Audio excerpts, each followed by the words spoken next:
2025 आयोजन इथे मुंबईमध्ये आज झालेलं आहे आणि खऱ्या अर्थाने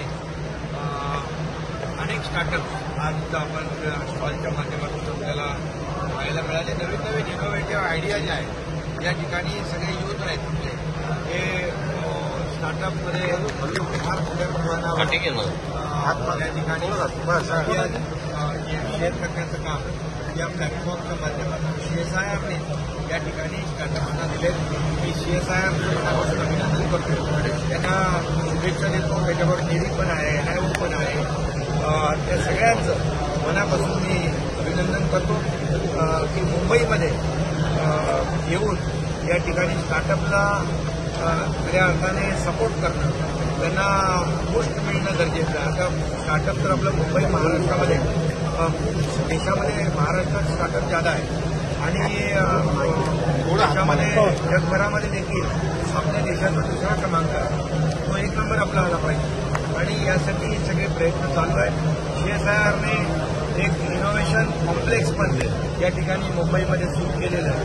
नक्की त्याचा फायदा या ठिकाणी स्टार्टअप्सला होईल. आदरणीय प्रधानमंत्री मोदीजी यांनी स्टार्टअप इंडिया जे त्यांचं मिशन आहे याला गती देण्यासाठी ही काय त्यांची संकल्पना आहे की मुंबईला आणि महाराष्ट्र आणि मुंबई हे देशाचं ग्रोथ इंजिन आहे. त्यामुळे आज मुंबईमध्ये जसं CSR स्टार्टअप कॉन्क्लेव्ह झालं, गेल्या काही दिवसापूर्वी वेव झालं, वर्ल्ड ऑडिओ व्हिज्युअल आणि एंटरटेनमेंट समिट झाला, हे खऱ्या अर्थाने याला बॅकअप आणि बुस्टअप करण्याचं काम या ठिकाणी आहे आणि म्हणूनच स्टार्टअप्सला मोठ्या प्रमाणावर राज्य सरकार देखील प्राधान्य देत आहे.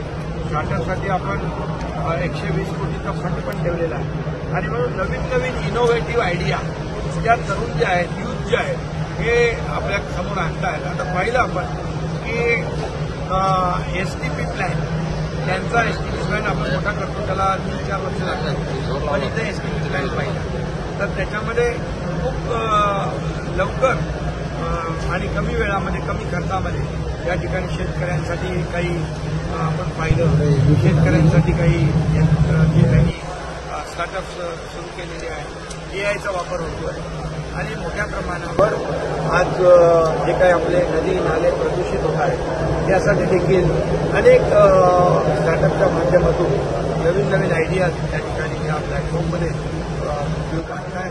तर म्हणजे हा आपला देश जो आहे हा युवकांचा देश आहे आणि म्हणून आपले देशाचे प्रधानमंत्री देखील या युवकांना प्राधान्य देऊन की आपण नोकरीपेक्षा स्टार्टअपच्या मागे लागलं पाहिजे आणि स्टार्टअपला प्राधान्य दिलं पाहिजे.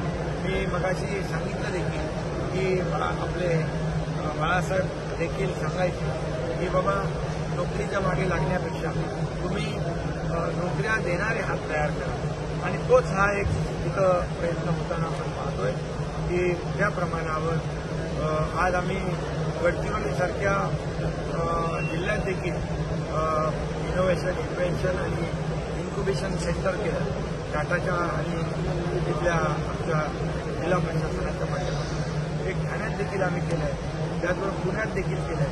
त्यामुळे दरवर्षी 6-7-8 हजार तरुण ट्रेन होतील आणि ते स्वतःचा व्यवसाय स्टार्टअपच्या माध्यमातून करते.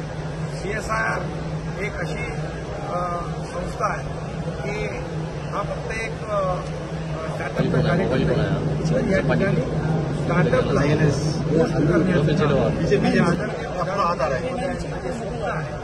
की आपली जी इकॉनॉमी आहे $5 ट्रिलियन पर्यंत नेण्याची ही अचीव कशी होईल, गोल अचीव कसा होईल, त्यामध्ये स्टार्टअप सगळ्यात महत्वाचा रोल प्ले करणार आहे आणि म्हणून स्टार्टअपला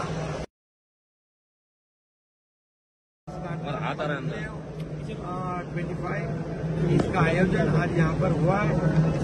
मैं बहुत बहुत शुभकामनाएं देता हूँ.